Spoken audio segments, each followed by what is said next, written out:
రాష్ట్రంలో ఇవాళ భిన్నమైన వాతావరణ పరిస్థితులు ఉండే అవకాశం ఉన్నట్లు తెలిపారు వాతావరణ శాఖ అధికారులు.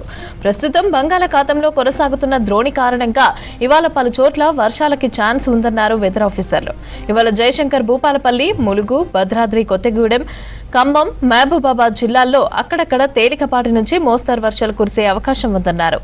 ఆదిలాబాద్, కొమరంభీం, నిర్మల్, నిజామాబాద్, మంచిర్యాల, జగిత్యాల, కరీంనగర్, కామారెడ్డి, రాజన్న సిరిసిల్ల, మెదక్ జిల్లాలకు ఎండలు ఉండటంతో ఆరెంజ్ అలర్ట్ ఇచ్చింది ఐఎండీ.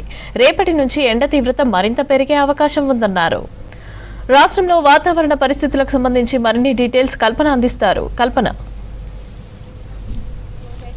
భిన్నమైన వాతావరణ పరిస్థితులు ఉండే అవకాశం ఉందని చెప్పేసి ఇటు వాతావరణ శాఖ ముందుగానే హెచ్చరికలు జారీ చేయడం జరిగింది. దాదాపు మనకు గత 2-3 రోజుల నుంచి కాస్త ఎండల తీవ్రత కాస్త తక్కువగానే కనిపిస్తూ ఉంది. దాదాపు 2-3 డిగ్రీలు కూడా తగ్గినట్టుగా కూడా తెలుస్తూ ఉంది. అదేవిధంగా ఈ రోజు కూడా వాతావరణం ఉండే అవకాశం ఉండడంతో ఇటు ఎప్పటికప్పుడు కూడా అలర్ట్స్ జారీ చేయడం జరుగుతూ ఉంది. ముఖ్యంగా చూసుకున్నట్టయితే ఇటు బంగాళాఖాతంలో మనకు తమిళనాడు, కర్ణాటక ప్రాంతం నుంచి మరత్వాడ వరకు ఒక ద్రోణి కొనసాగుతూ ఉంది. అదేవిధంగా శ్రీలంక ప్రాంతంలో ఒక ఉపరితల ఆవర్తనం కూడా కొనసాగుతూ ఉంది. ఈ రెండింటి కారణంగా కూడా తెలంగాణలో తేలికపాటి నుంచి మోస్తారు వర్షాలు ఈ ఒక్కరోజు కురిసే అవకాశం ఉండడంతో ఈ రోజు పలు జిల్లాలకు సంబంధించి హెచ్చరికలు జారీ చేయడం జరిగింది. ముఖ్యంగా చూసుకున్నట్టయితే దాదాపు ఈ రోజుకి సంబంధించి తేలికపాటి నుంచి మోస్తారు వర్షాలతో పాటు దాదాపు అక్కడక్కడ మనకు ఈదురుగాల తీవ్రత కూడా ఎక్కువగా కనిపించే అవకాశం ఉందని చెప్పేసి ఎప్పటికప్పుడు కూడా అలర్ట్స్ జారీ చేయడం జరిగింది. ముఖ్యంగా చూసుకున్నట్టయితే ఈ రోజుకి సంబంధించి జయశంకర్, భూపాలపల్లి, ములుగు, భద్రాద్రి కొత్తగూడెం, ఖమ్మం, మహబూబాబాద్ జిల్లాలో అక్కడక్కడ వర్షం కురిసే అవకాశం ఉండడంతో ఈ జిల్లాలకు అలర్ట్స్ కూడా జారీ చేయడం జరిగింది. ముఖ్యంగా ఈ సమయంలో కురిసే వర్షాలన్నీ కూడా వర్ష తీవ్రత తక్కువగా ఉన్నప్పటికీ కూడా మనకు ఈదురుగాల తీవ్రత ఎక్కువగా ఉండే అవకాశం ఉండడంతో కూడా ఈ అలర్ట్స్ అయితే జారీ చేయడం జరిగింది. అదే విధంగా కూడా మనకు ముందుగానే చెప్పుకున్నాము భిన్నమైన వాతావరణ పరిస్థితులు అని చెప్పేసి. అంటే ఓవైపు ఎండ, మరోవైపు వర్షాలు కూడా ఉండే అవకాశం ఉంది. వర్షాలకు సంబంధించి ఇప్పటికే మనం చూసాము పలు జిల్లాలకు హెచ్చరికలు.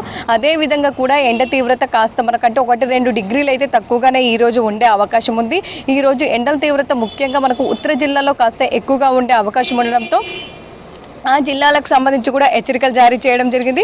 ముఖ్యంగా ఇటు ఆదిలాబాదు, కొమరంభీం, ఆసిఫాబాదు, నిర్మల్, నిజామాబాదు, మంచిర్యాలతో పాటు జగిత్యాల, కరీంనగర్, కామారెడ్డి, రాజన్న సిరిసిల్ల, మెదక్ ఈ జిల్లాలో మాత్రం మనకు ఎండల తీవ్రత కాస్త అధికంగా కనిపించే అవకాశం ఉంది. దాదాపు 40 నుంచి మనకు 43-44 మధ్య కూడా గరిష్ట ఉష్ణోగ్రతలు ఆ జిల్లాలో నమోదయ్యే అవకాశం ఉండడంతో కూడా ఈ జిల్లాలకు ఆరెంజ్ అలర్ట్ జారీ చేయడం జరిగింది. దాదాపు ముఖ్యంగా మనకు మధ్యాహ్నం సమయంలో ఈ జిల్లాలో మాత్రం బయటికి రావద్దని చెప్పేసి, ఒకవేళ వచ్చినా కూడా తగిన జాగ్రత్తలు తీసుకోవాలని సూచిస్తూ ఉన్నారు. ఇక రేపటి నుంచి అయితే మనకు ఈరోజు వర్షాలు మనకు కురిసే అవకాశం ఉండడంతో కాస్త ఎండల తీవ్రత తక్కువగా ఉండే అవకాశం ఉంది. ఇక నిన్న చూసుకున్నట్టయితే దాదాపు మనకు ఎక్కడ కూడా మనకు 41 డిగ్రీల వరకే ఉష్ణోగ్రతలు నమోదయ్యాయి. పెద్దగా అంటే దాదాపు మనకు మొన్నటి వరకు చూసిన సిచ్యువేషన్స్ 44-45 అయితే ఎక్కడ కూడా నమోదు అవ్వలేదు. ఇక నిన్న ఆదిలాబాదు, నిజామాబాదు ఈ ప్రాంతాల్లో మాత్రం 41 డిగ్రీల వరకు గరిష్ట ఉష్ణోగ్రతలు నమోదయ్యాయి. ఖమ్మంలో 40, రామగుండం, నల్గొండ, మహబూబ్ నగర్, హన్మకొండ ఈ పరిసర ప్రాంతాల్లో 39, భద్రాచలంలో 38, మెదక్, హైదరాబాద్లో మనకు 37 డిగ్రీలు కూడా గరిష్ట ఉష్ణోగ్రతలు నమోదు అవుతూ ఉన్నాయి. అంటే దాదాపు మనకు నిన్నటి వరకు చూసుకున్నట్టయితే 36 డిగ్రీలు ఇటు హైదరాబాద్లో నమోదయ్యాయి. అదేవిధంగా కూడా 40 డిగ్రీల లోపే రాష్ట్ర వ్యాప్తంగా గరిష్ట ఉష్ణోగ్రతలు నమోదయ్యాయి. కాకపోతే దాదాపు మనకు ఇప్పటి నుంచి చూసుకున్నట్టయితే ఇటు వర్షాల తీవ్రత కూడా తగ్గుముఖ పడుతూ ఉండడం, అదేవిధంగా సినాప్టిక్ కండిషన్స్ కూడా మనకు దాదాపు దూరంగా తెలంగాణ రాష్ట్రానికి వెళ్తూ ఉండడంతో కూడా మనకు ఎండల తీవ్రత మరింత పెరిగే అవకాశం ఉందని చెప్పేసి వాతావరణ శాఖ అధికారులు తెలపడం జరిగింది. అదే విధంగా కూడా కాస్త ఒక్కొక్క డిగ్రీ కూడా పెరుగుతూ వస్తుంది. ఇక రేపటి నుంచి మరింతగా గరిష్ట ఉష్ణోగ్రతలు పెరిగే అవకాశం ఉందని చెప్పేసి రేపటి నుంచి దాదాపు వచ్చే వారం రోజుల పాటు కూడా ఎండల తీవ్రత, వేడి వాతావరణం, అక్కడక్కడ వడగాలులు కూడా వీచే అవకాశం ఉండడంతో ప్రజలు అప్రమత్తంగా ఉండాలని సూచిస్తూ ఉన్నారు. ముఖ్యంగా చూసుకున్నట్టయితే కూడా మనకు దాదాపు గాలిలో దిశ మారడం, అదేవిధంగా గాలిలో తేమ శాతం కూడా మనకు తగ్గుతూ వస్తుండడం వల్ల వర్షాలు కూడా తగ్గుముఖం పట్టి ఈ ఎండల తీవ్రత రోజు రోజుకి మరింత పెరిగే అవకాశం ఉంది. సో దాదాపు మనకు ఏప్రిల్లో చూసాము 44-45 డిగ్రీల వరకు కూడా హైయెస్ట్ మనకు రికార్డు స్థాయిలో కూడా గరిష్ట ఉష్ణోగ్రతలు నమోదయ్యాయి. అనుకున్న అంటే సాధారణత కంటే కూడా 2-3 డిగ్రీలు అధికంగా నమోదయ్యాయి. ఇక మే మొదటి వారంలో మాత్రం మనకు కాస్త ఎక్కువగా గరిష్ట ఉష్ణోగ్రతలు నమోదయ్యాయి. దాదాపు 43-44 వరకు కూడా టచ్ అయిన సిచ్యువేషన్ చూసాము. కానీ మే వచ్చిన తర్వాత మనకు ఎక్కడ కూడా హీట్ వేవ్ అనేది అంటే వడగాల్పులు అనేది కూడా ఎక్కడ వీచలేదు. ఎందుకంటే మే వస్తూనే మనకు దాదాపు అడపదడప వర్షాలు అనేది తీసుకొచ్చింది. మనకు మేలో కురిసిన వర్షాల కారణంగా కూడా అంటే కురవాల్సిన వర్షాల కంటే కూడా అధికంగా వర్షపాతం నమోదవ్వడంతో కూడా ఇటు రైతులు తీవ్ర వరకు నష్టం ఎదుర్కొన్నారు. ముఖ్యంగా వరి కావచ్చు, అదేవిధంగా మొక్కజొన్న కావచ్చు, మామిడి పంటలకు సంబంధించి ఈదురుగాలు వడగళ్లతో కూడిన వర్షాల కారణంగా తీవ్రంగా నష్టాలు ఎదుర్కొన్నారు. ముఖ్యంగానైతే చాలా వరకు పంట అనేది కూడా ఇటు నష్టపోయిన సిచ్యువేషన్స్ కూడా మనం చూస్తూ ఉన్నాము. మరి ఇట్లాంటి తరుణంలో కూడా దాదాపు మనకు మళ్ళీ వచ్చే వారం 10 రోజుల వరకు అయితే ఎలాంటి అలర్ట్స్ అయితే లేవని చెప్పేసి అయితే ఇటు వాతావరణ శాఖ అధికారులు చెప్తున్నారు. అయినప్పటికీ కూడా 13వ తారీఖు మరొక అల్పపీడన ప్రాంతం అనేది బంగాళాఖాతంలో ఏర్పడే అవకాశం ఉంది. కాకపోతే అది తెలంగాణ మీద ఎఫెక్ట్ లేదని చెప్పేసి ఇటు వాతావరణ శాఖ అధికారులు చెప్తా ఉన్నారు. ముఖ్యంగా ఇటు తమిళనాడు అదేవిధంగా ఉత్తరాంధ్రకు సంబంధించి ఎఫెక్ట్ ఉండే అవకాశం ఉంది. ఒకవేళ అది గనక దిశ మార్చుకున్నట్టయితే తెలంగాణ మీద కాస్త ఎఫెక్ట్ అయితే ఉండే అవకాశం ఉంది.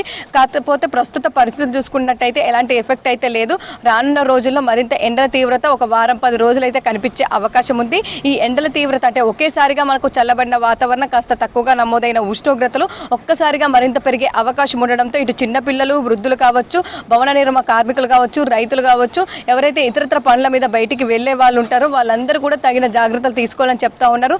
ఎందుకంటే మళ్ళీ మనకు ప్రాపర్ సమ్మర్ సీజన్ అనేది కనిపించే అవకాశం ఉంది. ఎండాకాలంకి సంబంధించి కూడా ఎండల తీవ్రత మరింత కనిపించే అవకాశం ఉంది. దాదాపు ఇటు వేడి వాతావరణం, వడగాలులు కూడా వీచే అవకాశం ఉండడంతో ఎవరైతే బయటికి వస్తూ ఉంటారో వారు ముఖ్యంగా మనకు 9 గంటల నుంచి ఎండల తీవ్రత ఉండే అవకాశం ఉంది. అదేవిధంగా మధ్యాహ్నం మనకు ముఖ్యంగా చూసుకున్నట్టయితే 12:30 నుంచి 3:30, 4 గంటల వరకు నడినెత్తి మీద సూర్యుడు ఉండడం, ఆ సమయంలోనే వేడి వాతావరణం ఎక్కువగా ఉండే అవకాశం ఉండడంతో ఆ సమయంలో బయటికి వెళ్ళొద్దని చెప్పేసి ఇటు సూచనలు అయితే జారీ చేయడం జరిగింది. ఇక ఓవరాల్గా చూసుకున్నట్టయితే తెలంగాణ రాష్ట్ర వ్యాప్తంగా ఈ రోజు ఒక్కరోజు భిన్నమైన వాతావరణ పరిస్థితులు, కాస్త ఎండ తీవ్రత, సాయంత్రం సమయంలో వర్షాలు కురిసే అవకాశం ఉంది. ఇక రేపటి నుంచి వర్షాలు తగ్గుముఖం పట్టి ఎండల తీవ్రత మరింత పెరిగే అవకాశం కనిపిస్తూ ఉంది. మమత.